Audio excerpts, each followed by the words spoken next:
Hello students, welcome to NEET World. This is your Prasanna ma'am. Now we are going to discuss the most memory based concepts from the chapter Morphology of Flowering Plants. Yes, now we are going to discuss about vegetative characters, which includes root, stem, leaf, its modifications and examples, where the questionnaire from this aspect of the chapter is appearing for sure every year in EAP set and NEET. Yes. Now, if you look into a flowering plant, the general structure of a flowering plant, which includes shoot system and root system, which includes what beta? Shoot system and root system. Yes, shoot system includes stem, leaf, where stem at each node bears leaf and auxiliary buds, where stem at each node will bear leaf and auxiliary buds, and the distance between two nodes is called as what ma? Internode. Distance between two nodes is called as what beta? Internodes. And the root system includes main root and secondary roots if it is taproot system. It includes what ma? Main root, that is called as primary root, and accessory roots or lateral roots, which are secondary roots if it is taproot system. Now let us focus mainly on the vegetative characters. Vegetative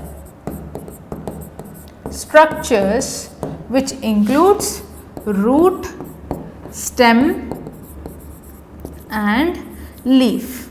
First, let us get started with root. Let us start with root. Root is the cylindrical underground non-green part of the plant. What is root ma? Root is the cylindrical underground non-green part of the plant.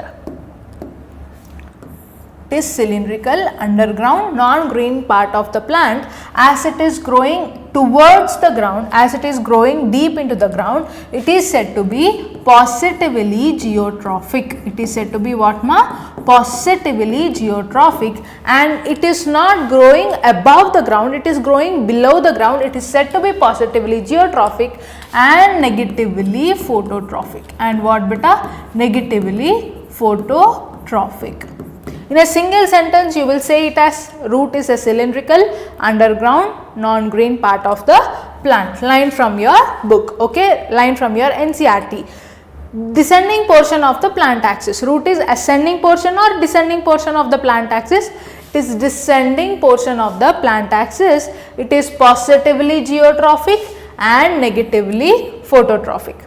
And it doesn't bear any nodes, leaves, buds or internodes. It doesn't bear or it lacks nodes, leaves and buds. It bears only lateral roots or secondary roots if it is only taproot system. If it is fibrous root system, the radicle which is from the cotyledons during seed germination is short-lived, and from the base of the stem many roots arise if it is fibrous root system. Okay. Yes, in the coming slide we are going to learn in detail about taproot and fibrous root. Now let us focus on the general characteristics of the root only. And endogenously it gives rise to lateral roots. Lateral roots will not grow exogenously peripherally on the surface of the root. They come from endogenous inside the primary root, that is also from which region? Pericycle. Pericycle. Linking up two chapters, that is anatomy and morphology, they will be asking you lateral roots will come from which region of the primary root? You have to say pericycle. They endogenously arise from pericycle of the primary roots. Clear ma? This line is important. They arise from which point? Pericycle of the primary root. If you look into the general characteristics of root again, how you will describe it as beta? It is cylindrical underground non-green part.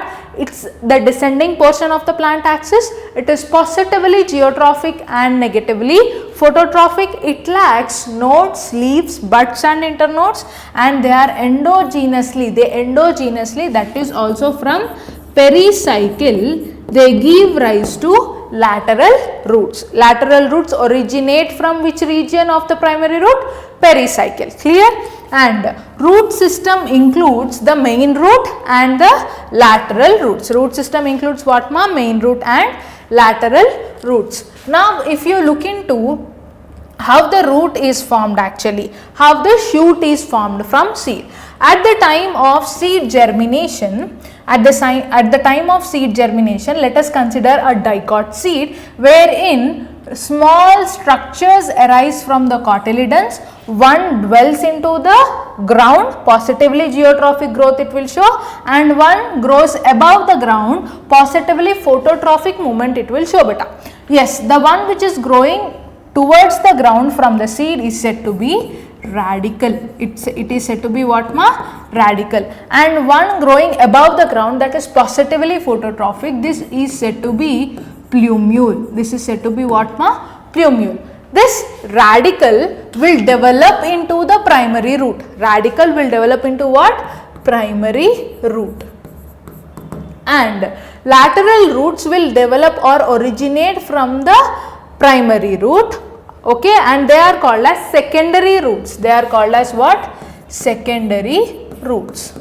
So yes, based on the development of roots, based on the origin and the structures of the roots, they are classified into three types. One is taproot system. Taproot system is the first type. Second type is fibrous root system. And third type is adventitious root system. Adventitious root system. Okay ma? Yes, taproot system, if you look into, the radicle will develop into the primary root. Radicle will develop into the primary root, and lateral roots originate endogenously from pericycle and they develop into secondary roots or lateral roots. And from secondary roots, tertiary roots also originate. From secondary roots, tertiary roots also originate. This will increase the surface area and they can absorb more water and minerals from the soil. This is about taproot system. Fibrous root system, the radicle will develop, the radicle will grow down to the ground, positively geotrophic, but here the radical is short-lived. Here what ma, in fibrous root system, radical is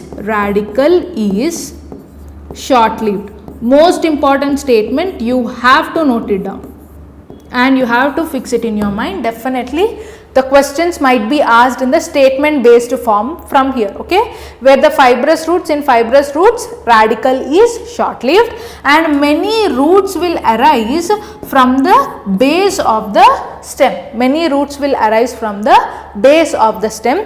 This has more surface area when compared to the dicot. When compared to the taproot system, fibrous root system occupies more surface area,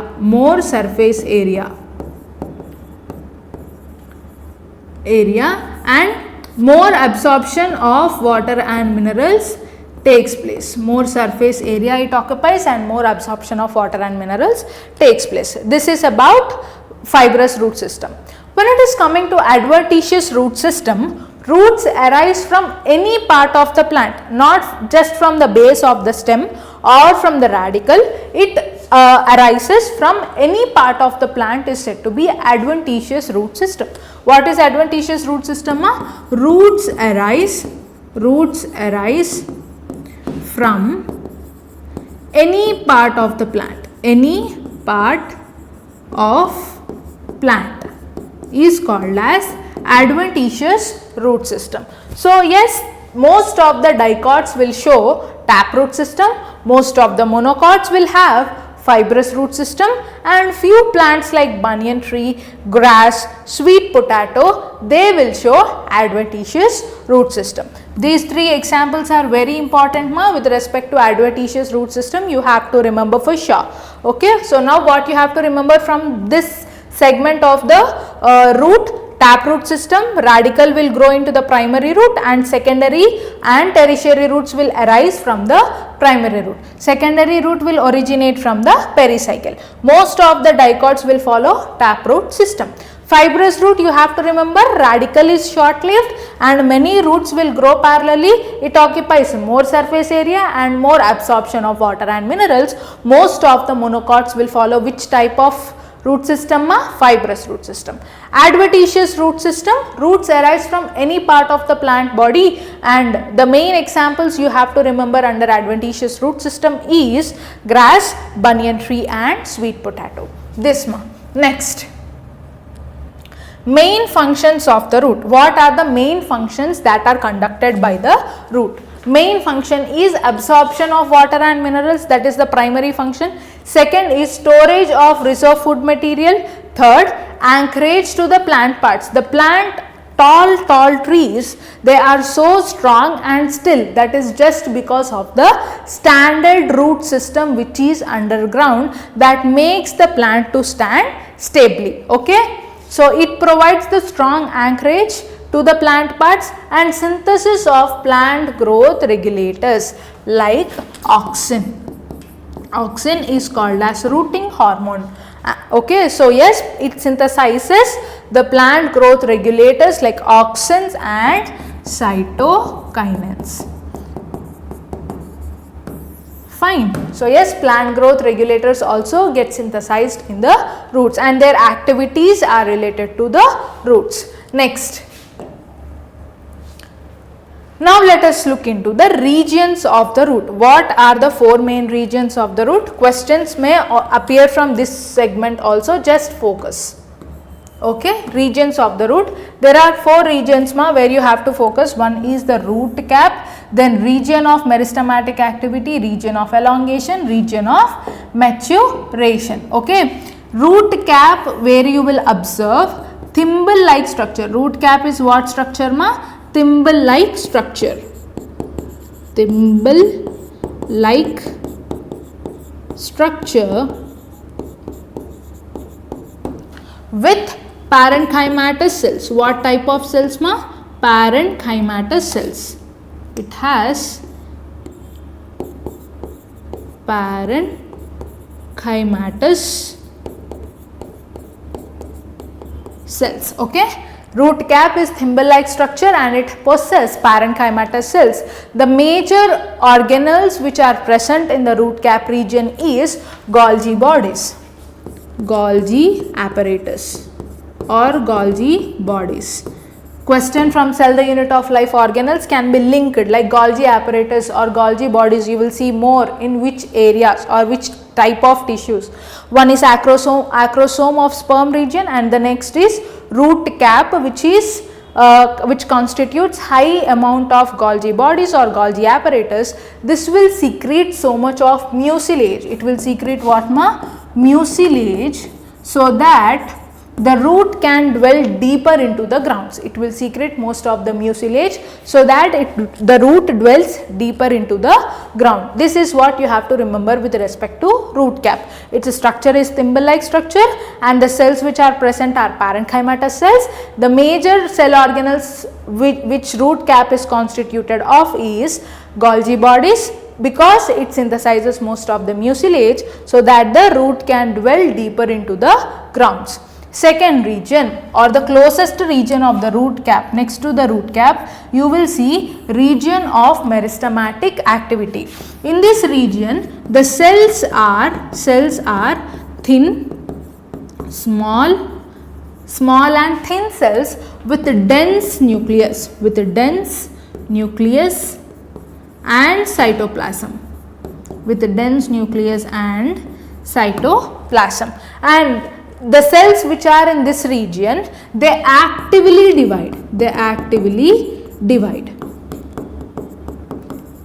As they divide actively only, the cells are thin and small, okay, so that they can divide continuously. The only activity that cells perform in the region of meristem is division and increase in the length of the root. Okay, the division is the only activity that is performed in the region of meristematic zone. Next region, proximal to the region of meristematic activity. Remember this word proximal to the region of meristematic zone is region of elongation, where the cells will undergo rapid elongation and enlargement. Cells at this region will undergo rapid elongation and enlargement. Proximal to this you will see region of maturation. From region of maturation, the main point you have to remember is root hairs arise. Root hairs arise in which region of the root? If question is as such, then your answer should be root hairs arise from region of maturation. Okay, root hairs arise from region of maturation. Here the cells are large with thick cell walls. Okay, so yes, there are 4 regions you have to remember ma. Root cap, types of cells here, which organelles are present more. Next is region of meristematic activity, how cells are in region of meristematic activity and what activity they are doing, continuous division. Proximal to this region, what is having? Region of elongation, that is rapid elongation and enlargement happens. Proximal to this, region of maturation, wherein root hairs arise from this region only. So yes, this is what you have to remember from regions of the root. Next comes the root modifications. We have learnt or understood the primary functions of the root, but then based on the environmental and physiological conditions, roots of different plants undergo different modifications. What are the types of modifications? You have to learn and understand with respect to your exam. Okay, first is storage roots, where the roots will store their food material. Next is mechanical support. Third, hostorial roots, and roots which are photosynthetic and roots which are epiphytic. Roots help in nitrogen fixation and respiration. All these types of roots let us cover now one by one. First is storage roots beta. Yes, storage roots include, like taproot modification of storage roots include carrot, radish and turnip. Carrot, radish and turnip, where the primary root will store the food material. And this is a taproot modification of storage roots. Examples you have to remember are carrot, radish and turnip. Fibrous root example you have to remember is asparagus. Asparagus is a fibrous storage root modification, wherein the roots, all the fibrous roots are storing the food material. And adventitious roots, the modification of the adventitious root example you have to remember is sweet potato. The example you have to remember is sweet potato, where the roots are not arising from the base of the stem, they are arising from the nodal regions of different parts of the stem and leaf. Okay, that is why they are adventitious roots, and all these roots are storing food material. For example, sweet potato. What you have to remember here ma? Majorly examples.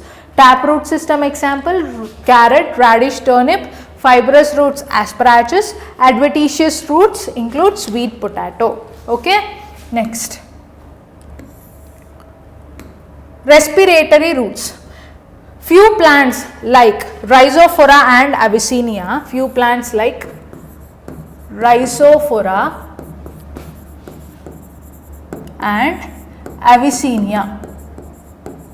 these plants are halophytes. They are what ma? Halophytes, which live in the saline areas, closer to saline regions or areas.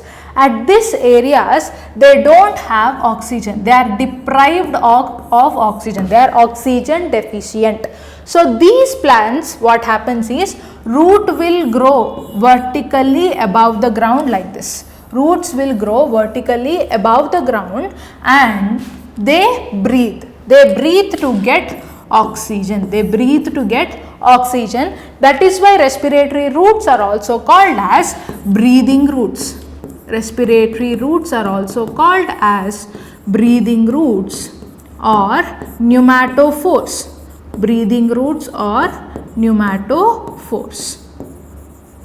Okay, so yes, what examples you have to remember with respect to respiratory roots? Rhizophora and Avicennia. Rhizophora and Avicennia, these plants are halophytes, those plants which live near the saline areas. Okay, so yes, these plants are deprived or deficient of oxygen, so the roots are growing vertically above the ground. They grow vertically, this statement is important, vertically above ground.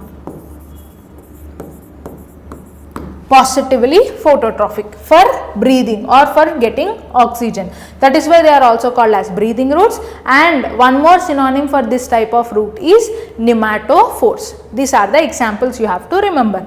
Next type of root is nodular roots. All the roots which belongs to the family, all the plants which belongs to the family Leguminosae or Fabaceae.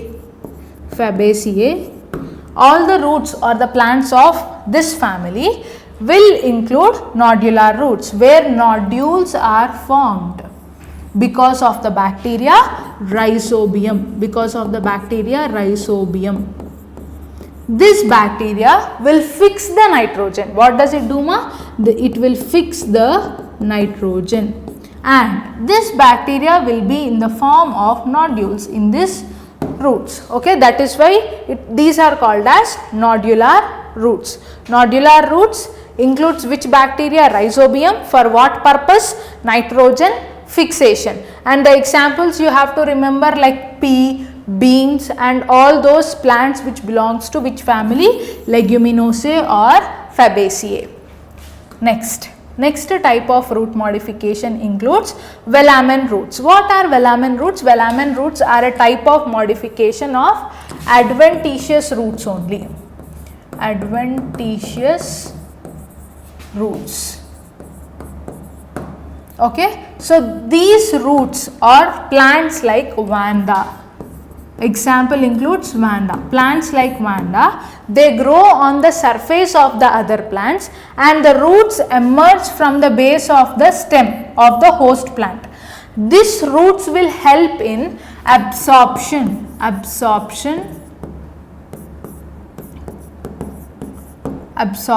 of, just a second, they will help in absorption of moisture from atmosphere. They will help in absorption of moisture from atmosphere. These roots are adventitious roots. What are those? Velamen roots are type of adventitious roots. They grow on the surface or the stems of the other plants. And what is the function of those roots? They will absorb the moisture from the atmosphere. Photosynthetic roots. Few roots are green in color. Few roots are what colored, beta? They are green in color and they are photosynthetic. For example, Teniophyllum.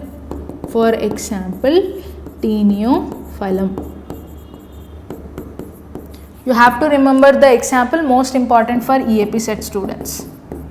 Okay. Teniophyllum, example for photosynthetic roots. These are green in color. And they perform photosynthesis. Next are prop roots and stilt roots. Prop roots you will observe in banyan tree. Prop roots you will observe in what, ma? Banyan tree. Wherein the roots will emerge downwards from the lateral branches. From the main branch and the lateral stems, the roots will grow downwards to give the additional mechanical support. To give what, ma? To give mechanical support to such giant trees. To give mechanical support to such giant trees, roots will grow downwards like this. This is also a modification of adventitious roots.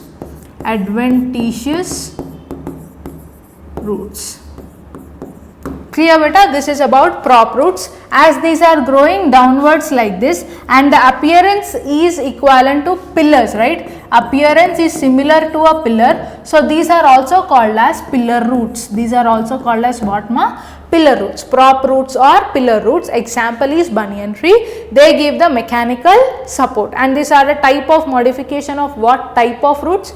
Adventitious roots. Stilt roots. Stilt roots are seen in maize and sugarcane. Stilt roots are seen in maize and sugarcane. They arise from the lower nodes of the stem. Stilt roots will arise like this from the lower nodes of the stem, and they grow in and they get deeper into the soil. They arise from which region beta? Lower nodes of the stem, and they grow deep into the soil. This is a modification of stilt roots observed in maize and sugarcane. Where do they originate from? Lower nodes of stem. Lower nodes of stem. Clear beta? Next. Last type of root modification includes hostorial roots. Few roots from parasitic plants. Few roots from parasitic plants, like some roots will dwell only into xylem to absorb or extract the nutrients and minerals from the other plants. To extract the water and minerals. To extract water and minerals from other plants. Okay, they dwell into which part? Xylem. Okay, such type of plants include viscum and striga. Includes viscum and striga. Okay, next, few roots will be there from completely parasitic plants. They dwell both into xylem and phloem. They dwell both into xylem and phloem, and such type of plants include Rafflesia and Cuscuta. Rafflesia and Cuscuta.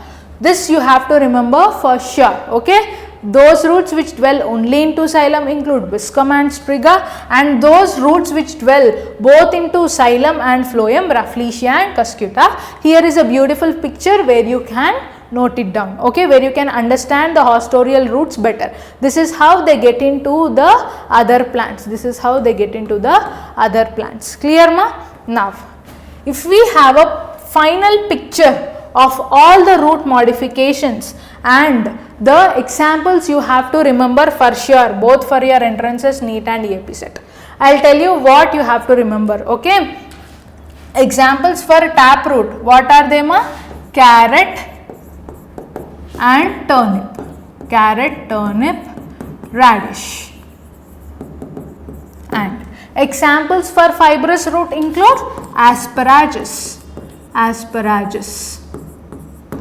Adventitious root for storage root modification examples include sweet potato. Sweet potato, whose scientific name is Opomia botatus. Mechanical support, those root functions which include mechanical support, prop roots and pillar roots. Prop roots, the example you have to remember is banyan tree. One more synonym for prop root is pillar roots. One more synonym is what beta? Pillar roots. Next, stilt roots examples include maize and sugarcane. Maize and sugarcane. Where does the roots arise from? The lower nodes of the stem. Next, hostorial roots. If they are dwelling only to xylem, you have to remember the examples like viscum and striga. And if they are completely parasitic, they are dwelling into both xylem and phloem, you have to look into the examples Rafflesia and Cuscuta. Next, velamen roots. Example includes Vanda. Chlorophyllus, Cteniophyllum. Cteniophyllum.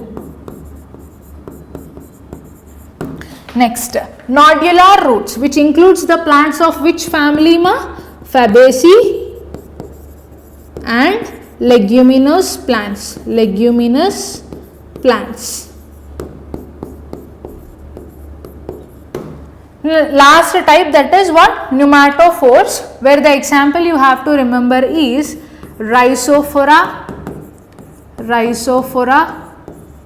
and Avicennia. Take a screenshot of it and look into it multiple times. This will easily be fixed into your mind. Okay. From all these types of modifications, which is with respect to NEET, I will tell you. For NEET students, you have to remember the storage roots, its modifications and examples. You have to remember the roots with respect to mechanical support, that is pillar roots and stilt roots, and you have to remember the Velaman roots. Only NEET students I am telling you, Velaman roots, and you have to remember the nodular roots, respiratory roots, nodular roots and respiratory roots. Except hostorial and photosynthetic roots, rest all you have to remember. EAP set students, you have to remember the entire, all the modifications and the examples of each modification for sure.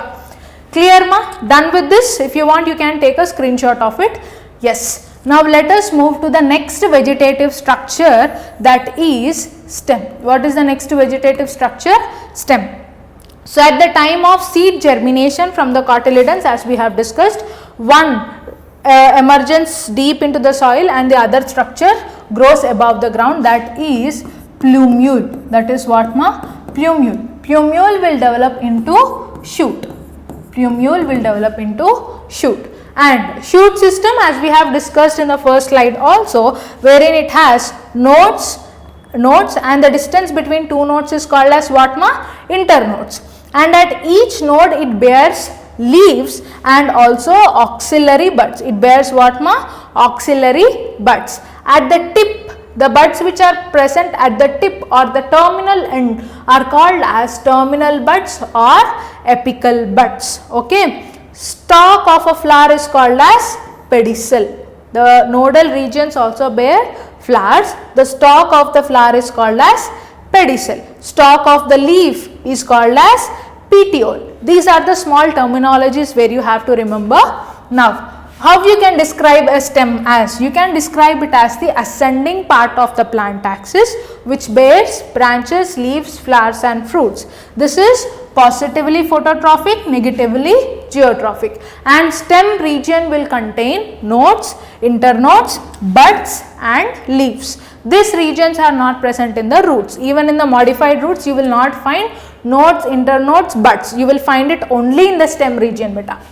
Next, if you look into some more explanation of a stem, it bears nodes and internodes. At the nodal regions it gives rise to what? Leaves are born, and it also gives rise to buds. Okay. Internodal region is the portion between two nodes, I said you, and stem bears two types of buds, I already told you. Next, young stem is green in color, whereas later as the stem grows, because of the depositions or due to secondary growth, it appears dark brown. Okay, because of the deposition of bark. What is the basic function of stem? The basic function of stem is to possess leaf, flowers, fruits. Rather than that, it also conducts water, minerals and nutrients from root to the tip of the plant, and it conducts photosynthesis. What does the term photosynthesis mean?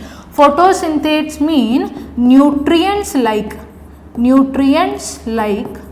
sucrose, starch and carbohydrates from the leaves to the tip of the root. Conduction or transportation of water, minerals and photosynthesis is the major, primary and basic function of a stem.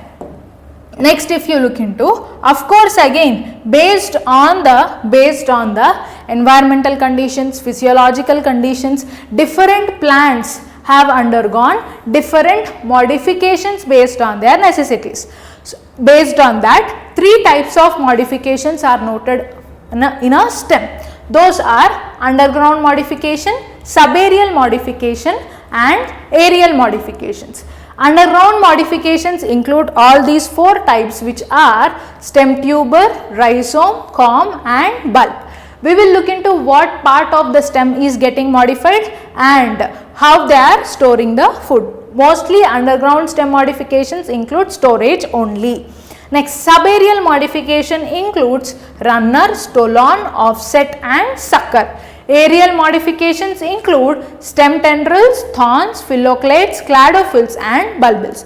Let us look into each modification in detail for your objective perspective. Okay. Underground stem modification includes storage of food material, as I already told you. Next, they act as organs of perennation to tide over unfavorable conditions.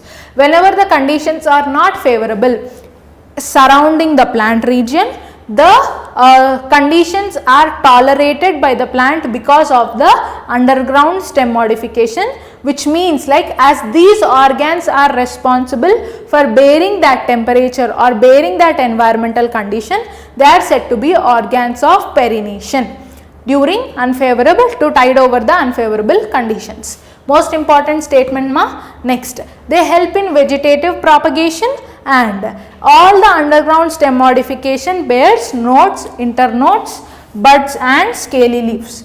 This is also important. Okay. All the modifications of stem bear all these structures. Okay.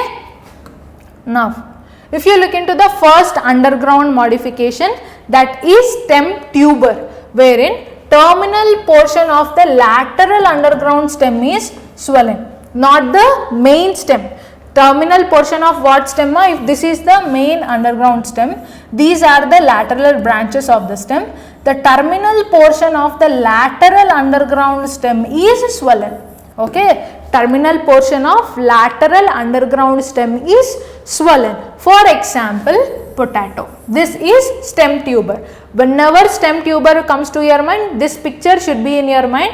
The terminal lateral portion of the underground stem is modified.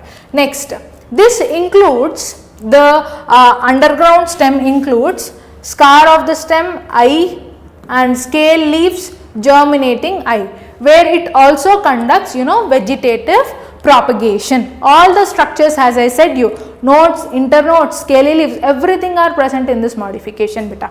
Next, rhizome.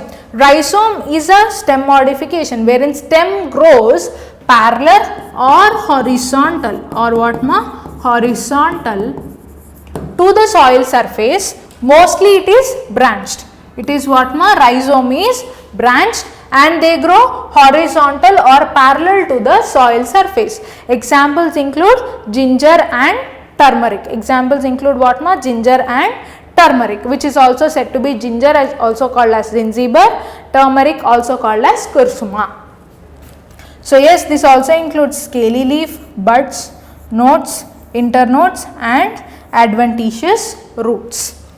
Next type is corm. Corm grows vertically beneath the soil surface. Rhizome will grow parallel or horizontal. Corm will grow vertically beneath the soil surface, and this is unbranched. Rhizome is branched. Corm is unbranched. This goes vertically beneath the soil surface. Examples include samican, that is Amorphophallus, and Colocasia. Amorphophallus and what ma? Colocasia. And fourth type of underground stem modification includes bulb, wherein the bud of the stem is surrounded by scaly leaves like this. Bud of the stem is surrounded by scaly leaves. So yes, here stem is reduced and disc shaped. The bud of the stem is surrounded by scaly leaves for storing the food material. For example, onion, garlic and lily. Okay, Liliaceae family. Liliaceae family will show which type of stem modification? Bulb type of stem modification. For example, onion, garlic, lily, you have to remember. Next, subaerial stem modification includes runner, stolon, sucker, offset. Okay, first one is runner. In runner you will see elongated prostrate branches. Elongated prostrate branches wherein long internodal lengths are observed. Internodal length is very long and they spread into new niches when the older parts die. when the older parts of the plants are dying, they spread into new niches with long internodal lengths, and roots arise from the base of each node. Roots arise from the base of each node. Examples include oxalis and grasses. Examples include what ma? Oxalis and grasses. Long internodal length is observed in which type of subaerial stem modification? Then your answer should be runner. Example is oxalis. And which type of modification or oxalis will show or move into new niches when the older parts die? Such is the question. Then your answer should be runner type of stem modification. Two things you have to remember beta. One is long internodal length. Second is they spread into new niches when the older parts die. Third point is roots arise from each node. Examples include oxalis and grasses. Second type of subaerial stem modification, which is offset. You will see this type of stem modification in the aquatic plants. In what ma? Aquatic plants. For example, Pistia and Econia. Okay, a lateral branch of each of one internodal length. Lateral branch is what ma? Of one internodal length. Each node will bear rosette of leaf and tuft of roots, which is nothing but bunch of leaves and roots arise from each node. And each lateral branch is of what length ma? One internodal length. It is not like runner which is very long, it is just one internodal length. And examples include aquatic plants, Pistia and Ecornia. Two things you have to remember: lateral branches of one internodal length, and from each node you will see tuft of roots and rosette of leaves. Clear? Next type of subaerial modification is slender lateral branch will grow down the stem and they arch and again touch the ground. After growing aerially for some time, they arch upwards and touch the ground. They will arch upwards and touch the ground. At each node you will see roots and stem. Examples include Nerium and Jasmine. What you have to remember from stolon type of modification ma? Slender lateral branch arises from the base of the main stem. They grow aerially for some time and again touch the ground. Okay, they don't dwell underground, they just touch the ground. They grow aerially for some time and touch the ground. For example, Nerium and Jasmine. Next, last type of subaerial stem modification includes the lateral branch originate from the basal and underground portion of the main stem. They grow horizontally for some time and then they grow obliquely downward the ground. They grow obliquely upwards, giving rise to the leafy shoots. They grow horizontally beneath the ground and then they grow obliquely upwards. Okay, if you look into stolon, they don't go downwards, they just touch the surface of the soil. Sucker, they grow, the stem or the lateral branches will grow under the ground. This is what you have to remember, the difference between stolon and sucker. Okay, examples include chrysanthemum, pineapple and banana. Examples include what ma? Chrysanthemum, pineapple and banana. Next, aerial stem modifications. If the terminal bud of the stem is modifying, then it is terminal bud modification, includes grapevine.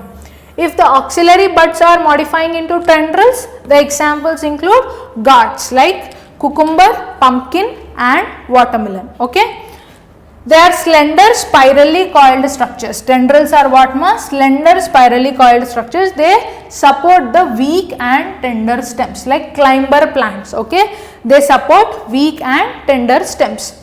Examples include terminal bud if it is modifying to tendril, then it is grapevine. Auxiliary bud, these are gourds. Next, second type is thorns.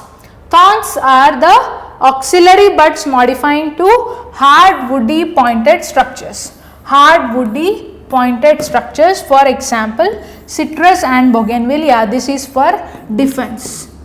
This is for what ma?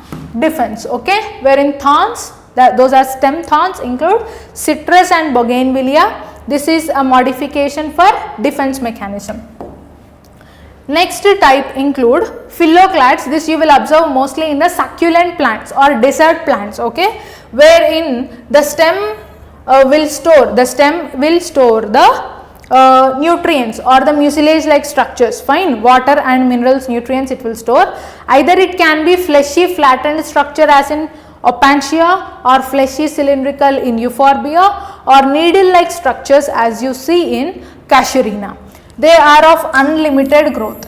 They are of limited growth, then it is a wrong statement. It is of unlimited growth in phylloclade, okay, which is aerial stem modification. They contain chlorophyll and carry out photosynthesis. Here stem is containing chlorophyll and they carry out photosynthesis. What examples you have to remember here, beta? For phylloclades which you observe in succulent plants like fleshy flattened Opuntia, fleshy cylindrical Euphorbia, needle like structures Casuarina. Next, last type of aerial stem modification includes bulbils, wherein vegetative and floral buds will store food materials, okay. The only modification wherein buds are storing food material, those are Dioscorea and agave. Those include what, ma? Dioscorea and agave. When they detach from the parent plants, they develop adventitious roots and undergo vegetative propagation. When the buds which are storing food material, when they detach from the parent plants and fall in the soil, they give rise to a new plant. This is how they are promoting vegetative reproduction as well. What is bulbils, ma? Don't get confused with bulb, which is underground stem modification, and bulbil, which is aerial stem modification, which includes Dioscorea and agave. Now, when we look into the final output of with respect to our exam, like what we have to remember, of course the statements which I have told you for each modification and the examples mainly. Stem tuber example includes what, ma? Potato. Stem tuber example includes potato. Rhizome includes ginger and kursuma, that is turmeric. And corm includes colocasia and amorphophallus.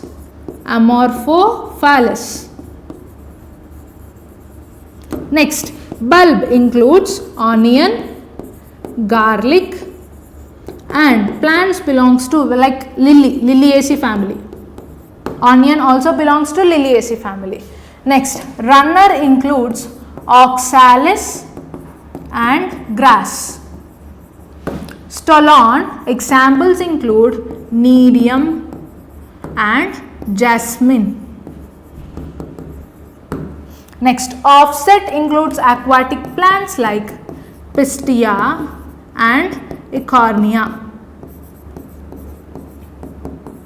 Sucker includes chrysanthemum and pineapple. Okay, when it comes to aerial stem modification, stem tendrils includes grapevine, when terminal bud is modifying to a tendril, and gourds like cucumber, watermelon. Okay, thorns, this type of stem modification includes citrus and bougainvillea. Phylloclade, where the stem is fleshy, photosynthetic, conducting photosynthesis, and this type you will observe what, ma? Wherein desert plants or succulent plants like Opuntia and Euphorbia. Okay. Next, it is cladophylls. Cladophylls include asparagus and ruscus. Cladophyll includes what, ma? Asparagus and ruscus. Bulbils, where the vegetative and floral buds are storing food material, and when they detach from the parent plant, they give rise to a new plant. For example, Dioscorea and agave. Okay, take a screenshot of it. Nothing to be left for NEET or EAP set. Everything you have to remember, both with respect to EAP set and NEET students. Okay. If you want, take a screenshot of it, look into it multiple times, you will remember all the examples for sure. Okay. Yes. Now we are moving into the last segment of the vegetative structure, that is leaf. Okay. Yes. So yes, leaf is green flattened lateral structure borne on which region of the stem beta? Nodal region of the stem. Leaf is borne in which region? Nodal region of the stem.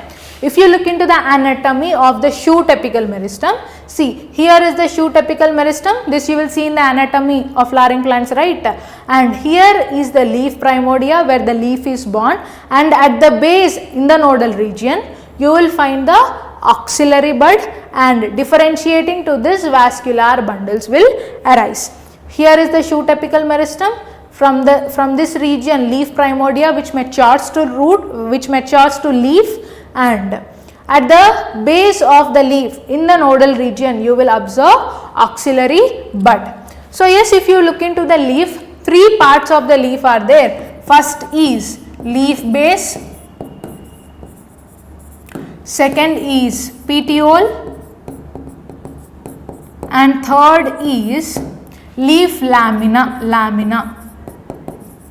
Okay, so these are the three regions wherein leaf base will bear stipules. Leaf base will bear stipules which adds the additional strength to leaves, and they also bear axillary buds. Leaf base will bear what ma? Stipules and axillary buds. In few plants like monocots,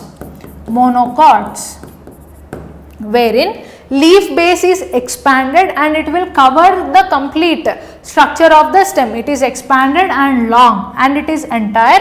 It will cover up the stem region also. Okay. And in few leguminous plants, leaf base is swollen, which is called as pulvinous leaf base.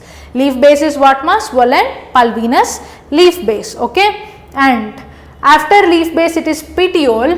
Petiole is flexible and it is carrying what? Lamina. Okay. The expanded region of the leaf is lamina, which contains the network of the structures called as veins, veinlets, and the main vein is called as midrib. This reticulate structure is present in the lamina, and here it conducts the photosynthetic. These are the three regions of the leaf. And leaves are always arranged in the acropetal order. What is acropetal order on the stem? Where the younger leaves will be at the tip region of the stem and older regions will be at the base, and they are the important vegetative organs for photosynthesis. Photosynthesis in most of the plants without modification, they are in which organs ma? They are leaves. Few times with respect to modification like phylloclade, where stem conducts photosynthesis and all, or else like root teniophyllum will conduct photosynthesis. Those are exceptions, but most of the cases it is leaf which is conducting the photosynthesis. As we have already discussed, leaf has three parts: leaf base, petiole, and leaf lamina. Whichever we have discussed just now is over here. Okay, you can take a screenshot of it. Next, with respect to venation, what is venation ma? Arrangement of veins and veinlets in the lamina of the leaf is called as venation. We have two types of venation. One is reticulate venation and the other is parallel venation. Reticulate venation you will observe in most of the dicot plants. Reticulate venation you will observe in most of the dicot plants, wherein veins and veinlets are arranged in the form of network. Veins and veinlets are arranged in the form of network. In parallel venation, which you will mostly observe in monocots, wherein to the main vein or the midrib, the veinlets are parallel to each other. They are not in a network form. Okay, they are not in the network form. They are parallel to each other. This is parallel venation which is observed in monocots. Next, if you see types of the leaves, we have two types of the leaf. One is simple leaf and the other is compound leaf. Over the stem, just a second, over the stem, if each node is giving rise to a new leaf, each node is giving rise to a new leaf, this is the symbol leaf, and at the leaf base of each symbol leaf you will have an auxiliary bud like this. You will have what ma? Auxiliary bud. And symbol leaf is entire and it is partially incised. It is partially incised. What does it mean? It means that incisions will not touch the tip of the midrib. Incisions will not touch the tip of the midrib. Okay, if you tear the leaf, the incisions will not touch the tip of the midrib. That is simple leaf. At each node of the stem, simple leaf arises, and at the leaf base of each simple leaf, you will observe an auxiliary bud, and the proper definition of simple leaf includes they are partially incised, which means incisions will not touch the tip of midrib. For example, hibiscus, pear and mango. Hibiscus, pear and mango are the examples of simple leaf. If incisions touch the tip of midrib and they are broken into leaflets like this. If incisions touch the tip of the midrib and they are broken into leaflets like this, then it is compound leaf. Compound leaf can be two types, that is pinnately compound and palmately compound. Pinnately compound includes another stem that is called as rachis, which bear leaflets. Here the auxiliary bud is at the base of each rachis. Here the auxiliary bud is at the base of each rachis, not at the base of each leaflet. This is pinnately compound, for example, neem and tamarind. Palmately compound, the tip of the petiole will give rise to the leaflets. The tip of the petiole will give rise to leaflets, and here auxiliary bud is at the base of all these leaflets. Okay, this is palmately compound. Okay, rachis is observed in pinnately compound leaf, and leaflets are broken like this. Okay, leaflets are broken based on the incisions when they touch to the midrib. That is seen in pinnately compound. Examples, neem and tamarind. Palmately compound example is silk cotton, Bombax cibia. Yes. Now coming into phyllotaxy. Arrangement of leaflets on the stem is called as phyllotaxy. Phyllotaxy is seen in compound leaves, wherein if leaflets are arising one at each node, one leaf arising at each node is called as alternate phyllotaxy. Examples are more important. Many a times the questions are asked from this region of leaf topic only, that is phyllotaxy. You have to remember it for sure. Alternate phyllotaxy examples include China rose, that is hibiscus, mustard and sunflower. China rose, mustard and sunflower. Opposite phyllotaxy, wherein leaflets are arranged, two leaflets are arranged opposite to each other from each nodal region. Two leaflets are arranged opposite to each other at each nodal region, that is opposite phyllotaxy. For example, calotropis and guava. Last type of phyllotaxy is whorled phyllotaxy, where from each node more than two leaves are arising. At each node more than two leaflets are arising, then it is whorled phyllotaxy, and they arise in the form of a whorl. They arise in the form of a what ma? Whorl. For example, Nerium and Alstonia. All these types, the meanings of alternate, opposite and whorled phyllotaxy and the examples of it are very important for both the entrance EAP set and NEET. Nothing to escape here ma. And if you look into the basic functions of the leaf, you all know what is the primary functions of the leaf ma, that is photosynthesis, right? And the next function is transpiration, which is modulated by stomata on the surface of the leaf epidermis, and gaseous exchange, this is also modulated with respect to stomata. These three are the main functions of a leaf. Apart from this, again based on the environmental conditions and physiological conditions, leaf will show different modifications like leaf tendrils, leaf spines, storage organs, fill load, insectivorous leaf and vegetative propagation. with respect to modifications beta, most of the times the questions are asked from root and stem modifications, very less times it is from NEET. I don't say you to escape or to skip out this leaf modifications, but then give more importance for root and stem modifications. Now, if you look into first leaf modification, that is leaf tendril, this is observed in pea, sweet pea and normal pea. Okay. If the whole leaf is modifying to tendril, and here stipules are conducting photosynthesis. Whole leaf is modifying to tendril, and what regions are conducting photosynthesis? Stipules are foliaceous and they conduct photosynthesis. Sweet pea, wherein upper leaflets are modifying to tendril. Sweet pea wherein upper leaflets are modifying to tendril. For example, leaf tendrils, two examples you have to remember. Pea, wherein the entire leaf is modifying to a tendril, and stipules are foliaceous and conducting photosynthesis. Sweet pea or wild pea, where the upper leaves are only modifying to the tendril. Next, if you look into leaf spines, wherein leaves modify to small sharp pointed structures. Here leaves are modifying to small sharp pointed structures to reduce what transpiration. They protect a plant from browsing animals. Stem spines you observe in citrus and bougainvillea. This leaf spines you will observe again in the desert plants or succulent plants. For example, aloe vera and cactus.